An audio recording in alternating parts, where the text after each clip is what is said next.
I have a confession to make. You know, the idea for this conference, I had been in Utah helping with a new grandbaby, and I got home and I had all the Christmas things to do, and I was hurrying to try and get that all put together. And in the middle of all that rush came this thought: gather the mothers, hold a conference, hold it at Thanksgiving Point, hold it at Mother's Day. Here's your topics and here are your speakers. And so I wrote it down. And I called the first speaker to do the storytelling because I thought this is kind of a crazy idea. And she said she would do it. And then I ran it by Jen and Marley because they are good people to bounce things off. And I said, am I crazy to even do this? And Marley said, no, it's a great idea. And by the way, if your story person falls through, I know just who to have you go to. And I thought, well, that's weird. I already have a story person. But a few days later, she called me up and said that her son is going to get his master's on this very day in another state, and she couldn't do it. So I said, so who is this? And she said, have you heard of Clive Romney? Are you kidding? Are your primary kids, is their favorite song Scripture Power? Every Sunday in primary, we see Clive Romney's Scripture Power. I said, that Clive Romney? Yes. And he is an incredibly busy man with just this long list of accomplishments. But he had gone and spoken to their mother's group, and they were so inspired by him. And we are just so privileged that he would take the time and come and teach us today. So I'm going to stop talking. Is he still here? Here he is. And I'm very happy to introduce Clive Romney to teach us joy and story.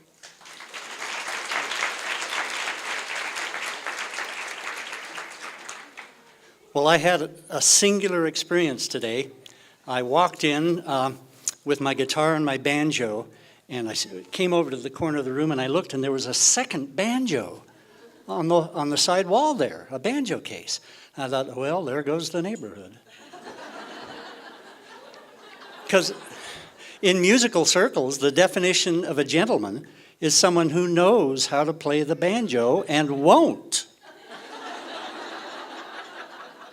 So I'm going to prove to you I am no gentleman today. Now, young men want to be noticed, especially by young women. That was tough to do in Orderville, a United Order community where everyone wore the same style clothing, all made by the village tailors and weavers. Nobody stood out.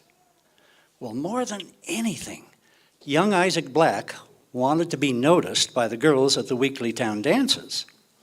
He figured that if he could somehow get some store-bought pants, he'd get noticed. But how to get them? You weren't paid money in the order. You were just given what you needed, and you were expected to work. So he figured, well, I'm a shepherd, and every spring when I bring the sheep in for the shearers, I dock the yearling lamb's tails and pass them to the shearers, and they just discard them. They can't be bothered with the little bit of wool that's still on those tails. They figure it's too much work. So he thought, if I collect all of those discarded tails, strip the wool off myself late at night after everybody else has gone to bed, and save that wool into gunny sacks, I would have a private stash that when I take the order's wool up to Nephi Mercantile to exchange it for money, I could then exchange my private stash and with that money buy store-bought pants. Well, that's exactly what he did. Isaac created quite a stir the night he strutted into the town ball, dressed in those absolutely decadent cotton trousers. All eyes were on Isaac, and every young girl wanted to dance with Isaac. Isaac was in heaven. But then after the dance, there was hell to pay. After the dance, Isaac was invited into a meeting with the town elders, who asked him to explain how he got those store-bought pants. Well, after Isaac told his story, the elders reminded him that according to the covenants of the United Order, which he had agreed to, All the efforts of every member of the order were to benefit every other member of the order. No one was to get any individual benefit that wasn't available to all. So, Isaac was invited to contribute his pants to the order, to become the pattern for the pants that the tailors would make for everyone in the order. As the older style pants wore out, they would be replaced with pants made from the new pattern. Isaac agreed. Well, news of this plan spread like the measles throughout Orderville. But then another plague spread through Orderville, a plague of worn-out pants, all belonging to young unmarried men. But these pants were not worn out in the knees from working down on your knees or in the thighs from bucking heavy loads against them. No, they were worn out in the seat. The elders were mystified. So they sent a spy to follow after some of the young men late at night. He followed them to the tool shed where the axes, knives, and other tools were sharpened. Now I'd like you to sing with me on the chorus. It goes like this. The Orderville girls, they all want to dance with the King County kid in the store-bought pants. Will you sing that with me? The Orderville girls, they all want to dance with the King County kid in the store-bought pants. And then the last line is, the Orderville girls, they all want to dance. Sing that. The Orderville girls, they all want to dance. Well, back in 1874, in the United Order, you had your chore. Isaac Black, a lad of 15, was docking lambs in the early spring. When the shearers spurned those bits of wool, Isaac Black gathered up gunny sacks full. Those woolly little tails were worth some dough at Nephi Mercantile up the road. When Isaac hit the dance in his pants from the shelf, not a single lass could help herself. Here we go. And the Orderville girls, they all want to dance with the King County kid in the store-bought pants. The Orderville girls, they all want to dance. Well, the Orderville boys, they all took note. Store-bought style was the way to go. But the bishop wouldn't issue a brand new pair until your pants were worn threadbare. Well, those homespun trousers patched at the knee were too slow to wear out naturally, so the Orderville boys with their buns of steel just backed them up into the grinding wheel. And the Orderville girls, they all want to dance with the King County kid in the store-bought pants. The Orderville girls, they all want to dance. Well, the bishop saw the naked truth. He just couldn't drown the fires of youth. So he challenged the tailors to make new pants just like young Isaac's before the next town dance. And the Orderville girls, they all want to dance with the King County kid in the store-bought pants. The Orderville girls, they all want to dance. And the Orderville girls dig those store-bought pants.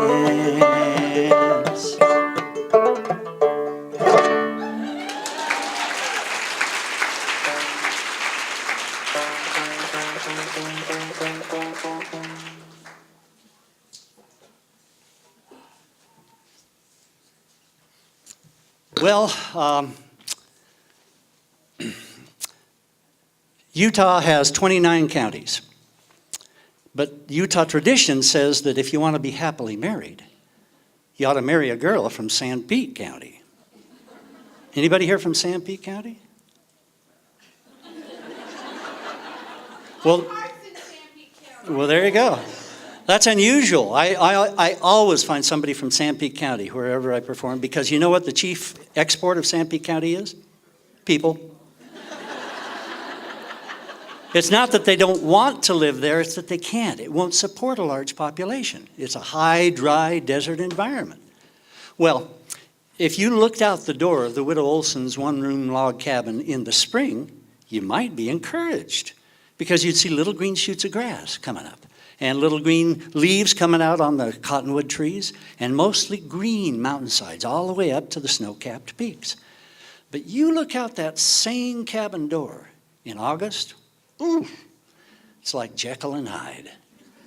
In August, you'd see dust devils blowing through the sparse tan grass and between scraggly, dried-out cottonwood trees.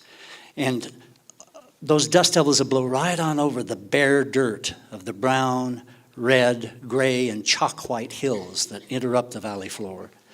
And every 7 miles, they'd just bump up against a cluster of log or limestone buildings that defined a small farm town. But sooner or later, those dust devils would blow right back around to the Widow Olson's pea patch. Here's the story. Long before the sun bathed Sandpeat Valley in its light, the Widow Olson's rooster stretched and took the day's first flight to its roost in that old cottonwood tree and started in to crow, wake up, you sleepy folks, day's wasting, don't you know? Well, Old Red didn't know it, but the widow had him beat by an hour, at least, before that rooster first got on his feet. 2 hours of doing someone's wash before the kids awoke. Then 2 hours of being mom, and back to washing she'd go. Till at the end of day, she'd count 10 hours of doing wash, and another 10 of being mom. 2 full-time jobs, by gosh. Cooking, cleaning, scolding, sewing, tending, mending, kissing kids, washing and wringing and hanging and drying. And she lost track of all she did. And she never wasted anything. Throwing nothing out. They used up every morsel they made do or did without. And I can't tell you where she found the strength to carry on that way. But a mother can do miracles. And she did. Every day, 6 days a week. Then Sunday, off to church, all cleaned and pressed to thank the Lord for all the many ways that they'd been blessed. Now, late at night, when Red had quit his roost up in that tree and flown back to the shed they called a coop, you could see the widow, weary to the bone, preparing finally to retire for a precious bit of rest, the gift her body most desired. And on the rare occasion when the night brought her a dream, the thoughts of Widow Olson's heart would play across a scene from her childhood as she filled her clean white apron with the store from the family garden, carrots, beets, tomatoes, beans, and more. But the highlight for that freckled girl was fresh peas from the pod. Oh, to her young mind, that was ample proof that there really was a God. Because the taste of those fresh peas was something from another sphere. So she endured 11 months just waiting for that time of year. So now you see why when Sven Larsson picked up his clean clothes and paid her with a sack of seed peas, why her spirits rose. Oh, she thanked him once and twice and 3 more times till poor Sven didn't know quite how to exit without getting thanked again.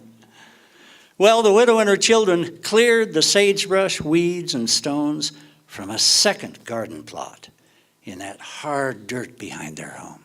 Oh, how they struggled as they turned the earth, and Mother urged them there with descriptions of the tasty pea-filled pleasures they would share. Fresh peas, dried peas for split pea soup, pea pie, hey, pea souffle. They'd revel in the joy of eating peas in any way, and their hopes inspired their labors. Their dreams guided their deeds till that ground was ditched and furrowed and ready to receive those seeds. Now, so anxious was the widow that the blessing of those peas not be squandered, that to plant them, she got down on hands and knees and with a ruler measured off the distance between each pea seed spot and put 1 pea in each choice place as she crawled through that garden plot, inch by inch, row by row, with care that no one could exceed. The widow Olson crawled the distance till she'd planted every seed. Then she joyfully stood and turned around and gasped in disbelief. Old Red had followed right behind and eaten every seed. Oh, the widow Olson threw her hands into the air and prayed, "Oh Lord, I'm grateful for the meals we've had up till today, and for the promise of the meals that we will surely see, because our neighbor paid us with that precious sack of peas." Then she grabbed Old Red, wrung his neck, slit him open, stem to stern, and replanted every seed.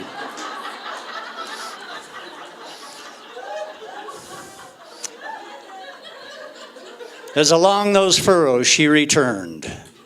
Then she plucked that bird, and straight into the pot was Red's last flight, and a tough but tasty chicken stew was the Olson's feast that night.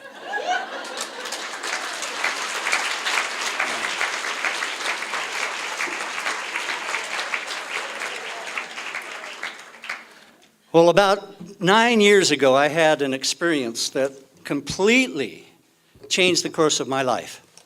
And it's a long story, I won't tell you, but it started me on a course of using my art to celebrate our ancestors.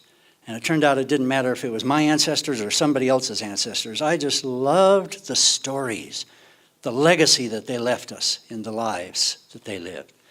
And I started off telling stories about my family, and pretty soon my wife said, "Hello, don't I have any stories in my family worth telling?" And I said, "Well, let's find out."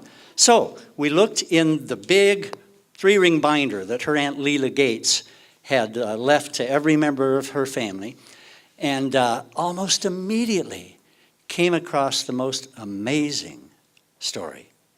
You see, Jedediah Grant Adair started his life, his married life, in Orderville, and then he moved to Glendale, and then over the Paunsaugunt Plateau to Tropic. Well, Jedediah was polygamous, had 2 wives, and a rapidly growing young family. And he figured that besides being a cattleman, a dairyman, and a horseman, he could make a better living for his rapidly growing young families if he also became a freighter, a teamster, driving a team of horses, pulling a freight wagon with his products and the products of his neighbors, going to the larger southern Utah towns, and there exchanging for manufactured goods that they couldn't get over in Tropic. And then he would bring them back and sell them in his store, although his children always got the first pick of whatever he brought back. Well, in his absence, someone had to take care of the cattle, the dairy cow, or the dairy cows, the cattle, and the horses.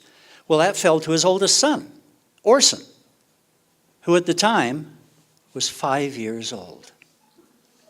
Can you imagine a 40-pound 5-year-old trying to get a 2,000-pound bull to obey him? But Orson figured out how to do it.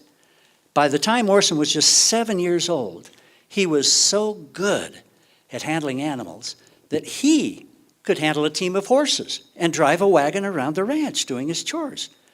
Now, he couldn't harness the team in the morning because he was so small. His mother would harness the team, and then he would climb up in the wagon and do his chores. Well, back then, teamsters always traveled in caravans for safety. So one day, when Jedediah ended up with 2 wagon loads that had to go 2 opposite directions, he consulted with Orson's mother, and they agreed that as long as he was in company with other teamsters to keep him safe, Orson was capable of driving that second wagon, though he had not yet turned 8 years old. And he had never been away from home in his life. So they asked him, and he said, "I'll do it for my daddy and to make my mama proud." And that was just the first of many trips for Orson Adair, the boy freighter, who was soon famous all throughout southern Utah. Well, on that first trip out, the other teamsters hatched a plan. See, they always stopped their day's travel near a farmhouse so they could get fresh milk for their evening meal. Well, this time, they sent Orson to the farmhouse, and they gave him a bucket for the milk and a $20 gold piece to pay for it. Well, Orson didn't think anything of it. He was just so proud that they trusted him with the errand and with a $20 gold piece, more money than he'd ever held in his hand. So he got up to the door, knocked on the door, and the lady of the house opened the door and didn't see anyone until she looked down. And here's this cute little almost 8-year-old boy, and he says, "Ma'am, I'm here to get milk for my Teamster friends." And he shows her the bucket, and then he says, "And I can pay for it." And he proudly shows her this $20 gold piece for which she has no way on earth to make change. So from then on, every time little Orson would go back to camp with a full bucket of milk and the full $20 gold piece. They got their milk for free because of this cute little kid. No mother could turn down a little boy asking for milk. You bet they knew that had happened. Well, one day they got into camp so late that they had to send Orson to the nearest farmhouse in the dark. Well, he made it there just fine, but on his way back, he was concentrating so hard on not spilling any milk from the heavy pail, he didn't see that he was getting close to the edge of a dry irrigation ditch. Stumbled in, spilled all the milk, banged his knee up so badly that he couldn't stop the tears from flowing. They trusted me to bring 'em back the milk for our meal, but now I've dumped it in the dark and skinned my knee. I bit my lip just trying to keep the tears down inside, but now they've overflowed for everyone to see.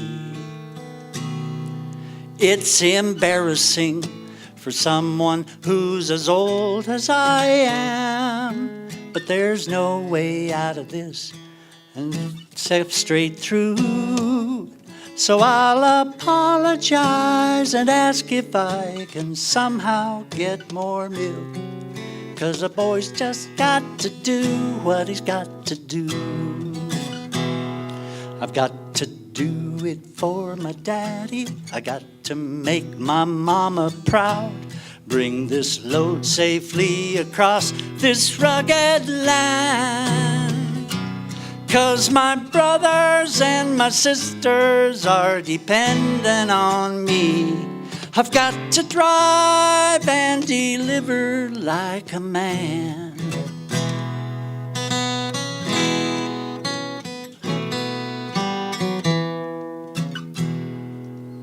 It's difficult when I can't even harness the team. I ain't grown enough to reach up past their ears.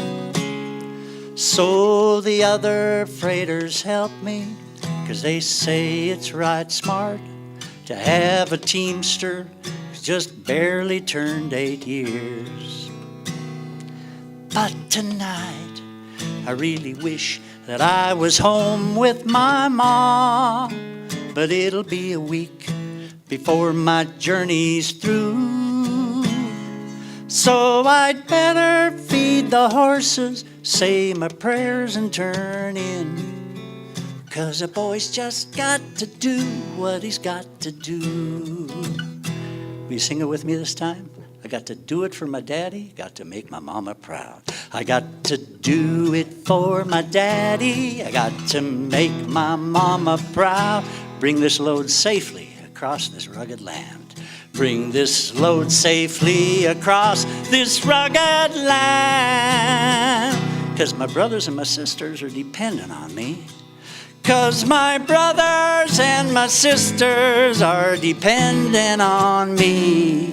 I got to drive and deliver like a man. I've got to drive and deliver like a man. One more time. I got to do it. I got to do it for my daddy. I got to make my mama bring this load safely across this rugged land. 'Cause my brothers and my sisters, 'cause my brothers and my sisters are dependent on me. I've got to drive and deliver. I got to drive and deliver. Got to drive and deliver like a man.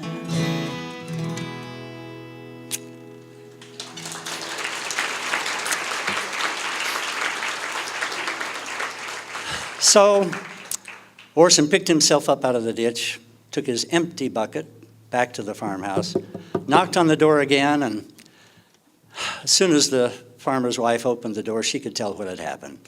So she invited him in, washed his face, dried his tears, bandaged his cut-up knee, and gave him a second bucket of free milk to take back to his companions who never knew the trouble that he'd been through to drive and deliver like a man.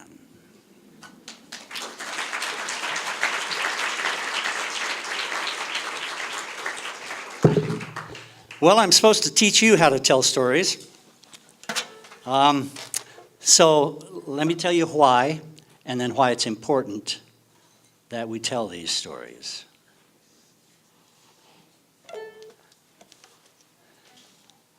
Bruce Feiler in the New York Times said the single most important thing you can do for your family is develop a strong family narrative. Now, what's a family narrative? It's the stories that you tell around dinner and, at family gatherings, and it's the traditions that you pass on. The single most important thing you can do is to do that. And it's done a lot through stories.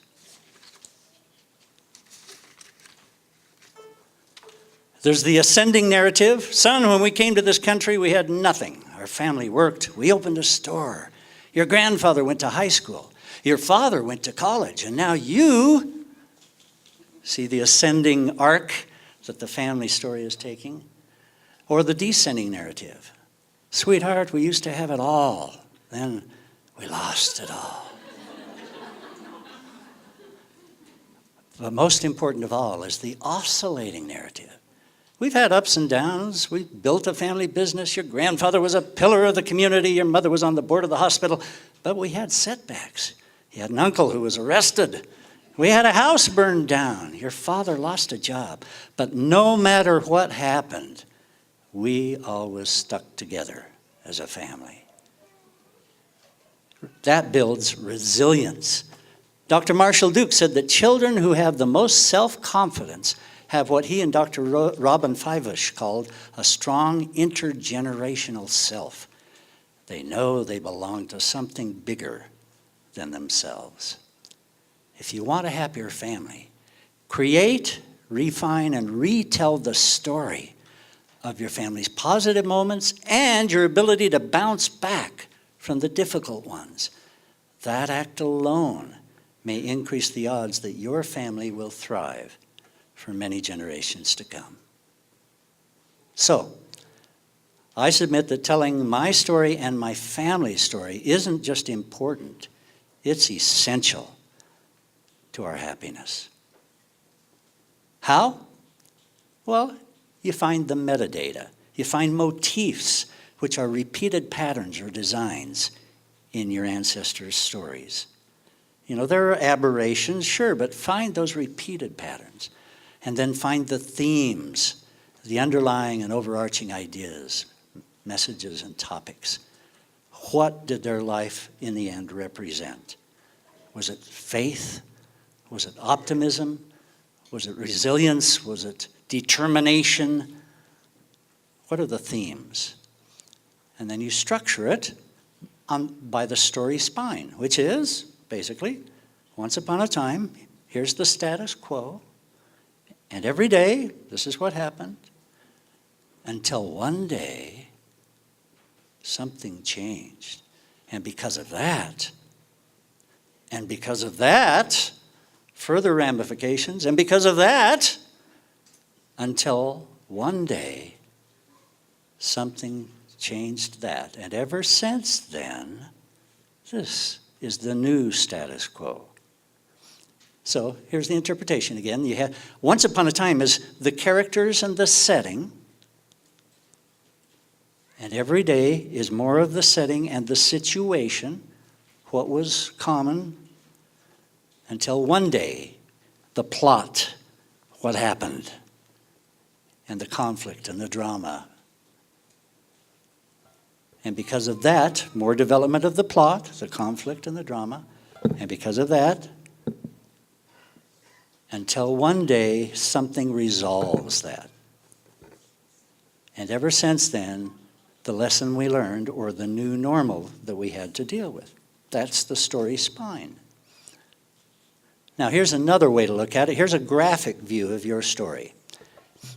You notice the two wheels there? That's because it can revolve around and around and around, and you can build until you move to the next section.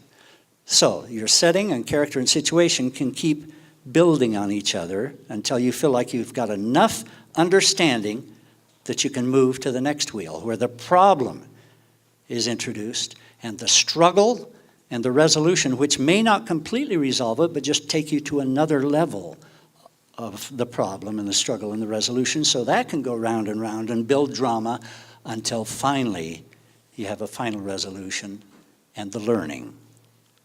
So there are two ways, pretty simple ways, to think about structuring your story.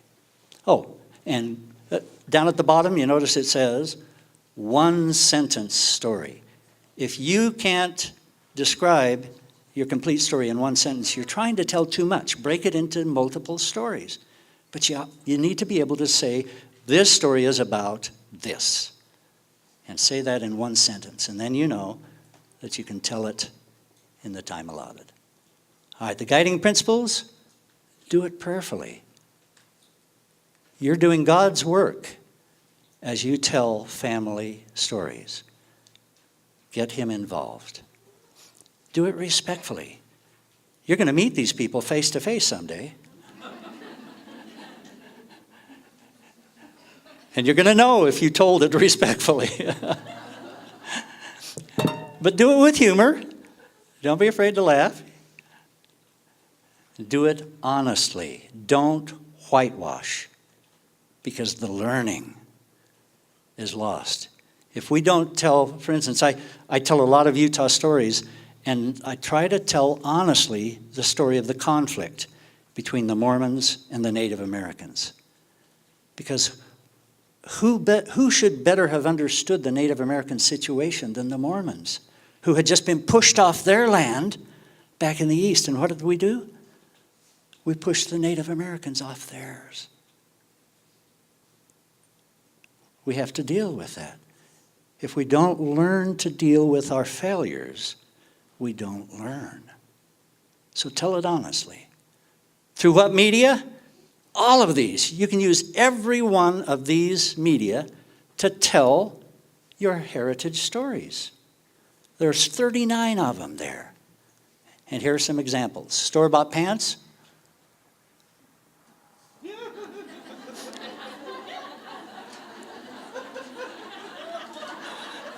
That's Roger Chamberlain's wood carving right there. Roger's grandfather, Thomas Chamberlain, was bishop of the United Order in Orderville at the time this happened. Okay, then there's Virginia Baird's sculpture. Well, it all started. You know something, we're not going to be able to hear that loud enough. There's Don Perry's Birdhouse, which is a replica of his grandfather's house in Cedar City. He built one of these birdhouses for every member of his descendancy. At a family reunion, they all assembled them, and then they put them up, and each one of them has a visible reminder of their grandfather's house. Here's Don's grandpa's truck. He had a furniture business. And so he put together kits, and this summer, they're again at the family reunion going to put together these kits.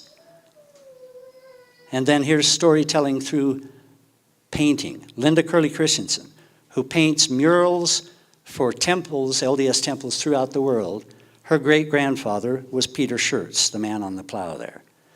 The story is basically that in a season of drought, the Native Americans stole his oxen and ate them because they were starving. Then they stole his milk cow and again ate it, fed the whole tribe with it.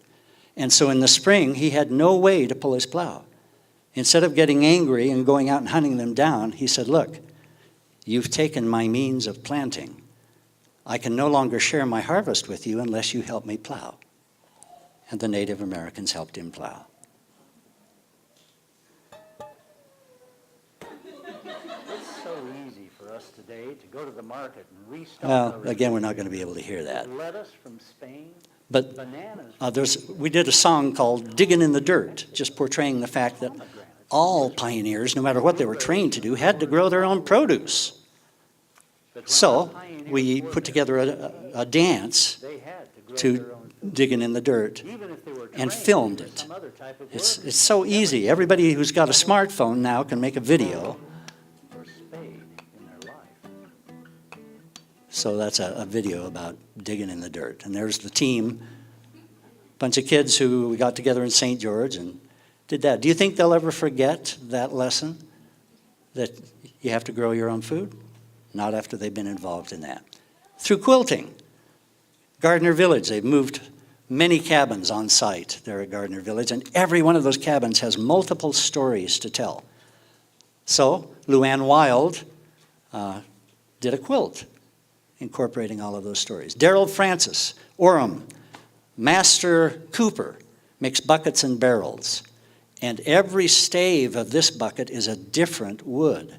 That's incredibly difficult to do because you have to carve each stave differently. It has different hardness, different characteristics. But he did it to illustrate the kingdom of God coming together and the living water being poured into this bucket that is all of us. How about a graphic novel, a comic book that tells your story, your family's story? Get your children involved in this. Or these other ways too. Some hints: share, share, share. Talk a lot. Your story will develop as you share it. And collaborate. Find others who have talents in the media that you lack and involve them. The story of Virginia Baird's sculpture was that her dad was a farmer, but he was also an inventor.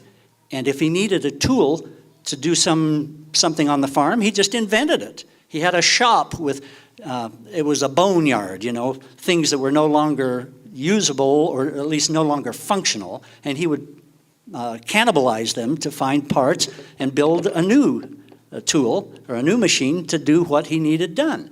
Well, when he died, they wanted to memorialize him somehow.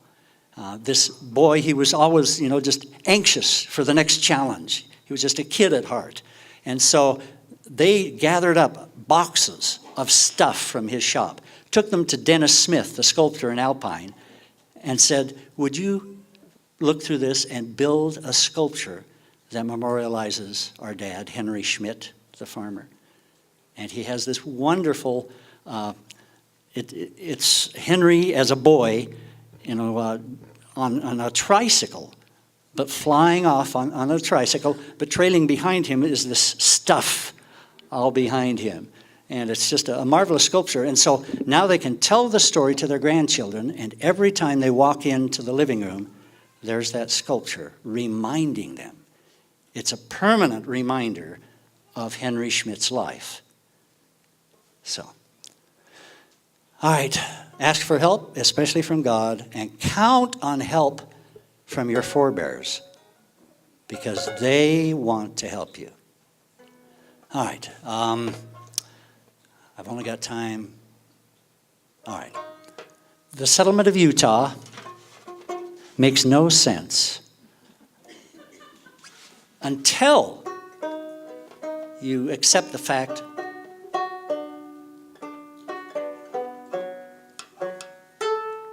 that the pioneers who settled this area didn't come here just to find a new home. They came here because they were driven by a dream that has been alluded to by Marlene. That dream was to establish Zion, a society where peace, harmony, and abundance prevailed. That's what made them leave their homes. Many of them left wonderful situations in Europe. Certainly there were many who didn't have that. But they were driven here not by just wanting to move, but they wanted to live in a place where everybody thought about their neighbor's needs, even more than their own. That's Zion. And only when you accept that can you understand the extreme dedication of people like John Rowe Moyle, an English stonecutter who immigrated in 1856 with the Ellsworth Handcart Company, the first handcart company. And he was so determined to show his dedication to building Zion with his talents that he thought he had to pull the handcart all the way himself. And he did. No help. Well, it took a terrible toll on him physically. By the time he got to Salt Lake, he was skin and bones. And people wept at the sight of him and said, "Oh, it's a mistake to make people pull a handcart 1,000 miles. Well, it was John's stubbornness that made it so hard on him. Well, they gave him a farm in Alpine, and he was okay, but he never really prospered as a farmer. So when he was finally called to cut stone as a mason on the Salt Lake Temple, cut granite because that was his specialty, he still only owned one horse, which was needed on the farm every day. So John determined he was going to walk from Alpine, 22 miles, to the Salt Lake Temple. He would walk there every Monday morning, starting at 2 a.m. He shouldered his bundle and walked for 6 hours at 4 miles an hour, which is a very brisk walk. He went up and over South Mountain and then directly north. And then he would stay the week with his son who lived in Salt Lake. And then Friday at 6 p.m. he would reverse direction, walk till midnight, and Saturday was his only day on the farm. So he worked like a madman trying to make up for his absence. Well, one Saturday morning, after 17 years of doing that regimen, one Saturday morning as he was milking his cow, the cow got agitated and kicked her right hoof back and smashed his leg into an open compound fracture. They had no way to deal with that back then. So they amputated his leg and cauterized the wound with a hot iron so he wouldn't bleed to death, and figured that was the end of him working on the Salt Lake Temple. Well, as soon as John was able, he hobbled out to the barn on his crutches and pulled out his shaving horse, which is kind of like a low slanted sawhorse with a clutch on it that you can operate with one foot, which was all he had remaining. But he clamped the wood in place with that 1 foot and then began fashioning 2 pieces of wood. The first was to replace his missing calf, and it had a slot in the bottom of it there. And then the second was to replace his foot, and it had a strut sticking up. The strut fit into the slot, and he had an articulating ankle. He put a bolt through there, and then he inserted that all into his tall boot and began practicing around the barn. And then one Sunday night, he starts packing his bag. And his wife says, "And what are you doing?" And John said, "I've not been released from my calling. I'm still a stonemason on the Salt Lake Temple." And the next morning, on a very painful wooden leg, he walked 22 miles and continued to do that twice a week until he could no longer walk. Stonemasons work with a wooden mallet and a steel chisel on stone. There were many stonemasons on the Salt Lake Temple, but only one had wood at hand and at foot. I guess I better, oh, it is on.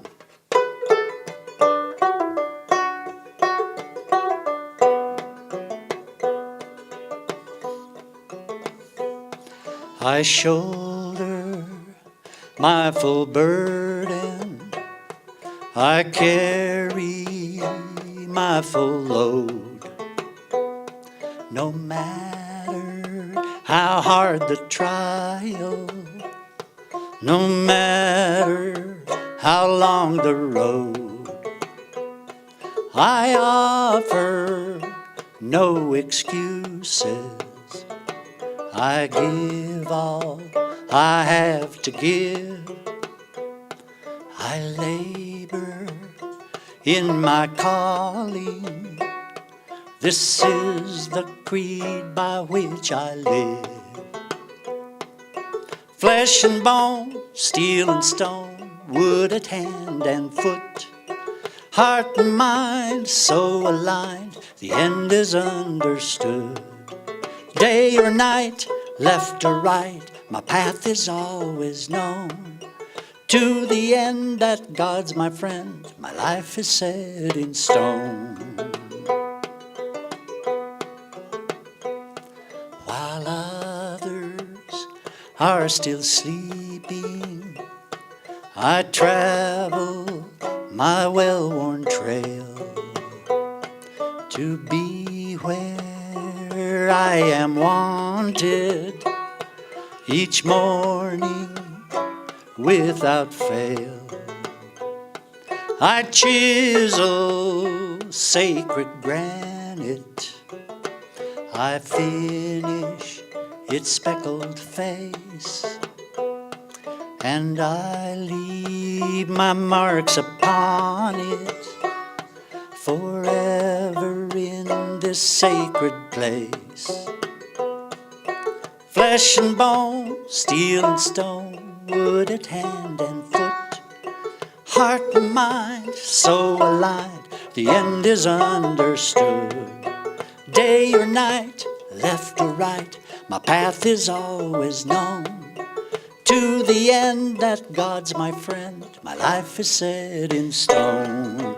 And when the bucksaw took my flesh and bone below the knee, and others thought it surely meant the end, to me it only meant another way had to be made, to take that walk and make that climb again. Flesh and bone, steel and stone, wood at hand and foot, heart and mind so aligned, the end is understood. Day or night, left or right, my path is always known. To the end that God's my friend, my life is set in stone.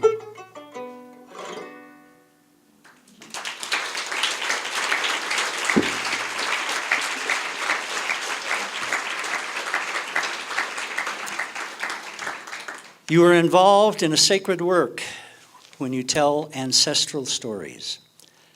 And you need to do it not only for yourself and for your family, but because your descendants need to know that it's in their DNA to do difficult things, because they will be called upon to do very difficult things.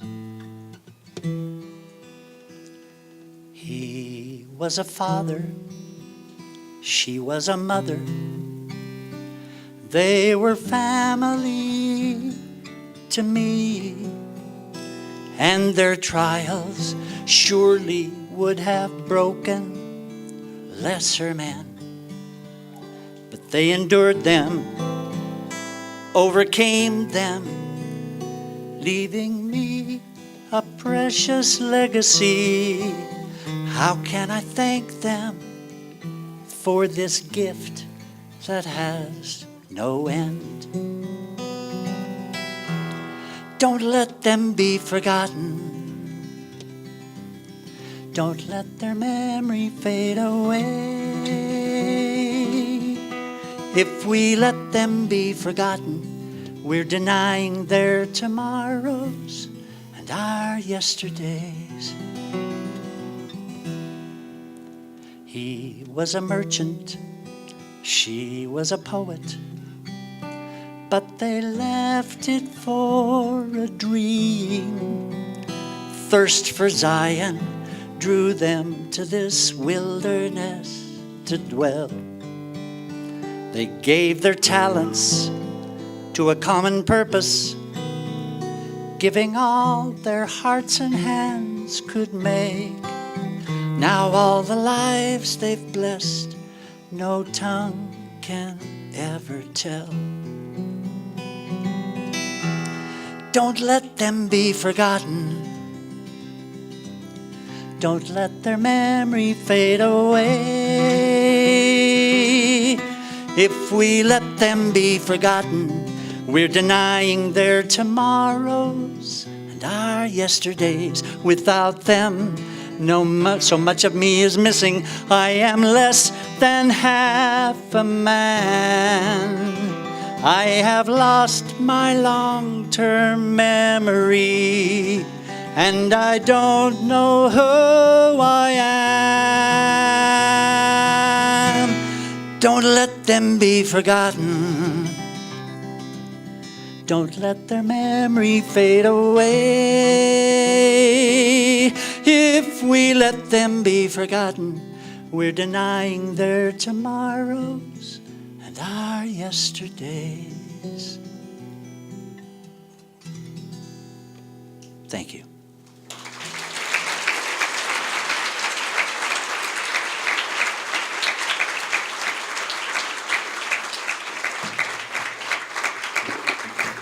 Oh my goodness, taught by a master storytelling. That was fantastic.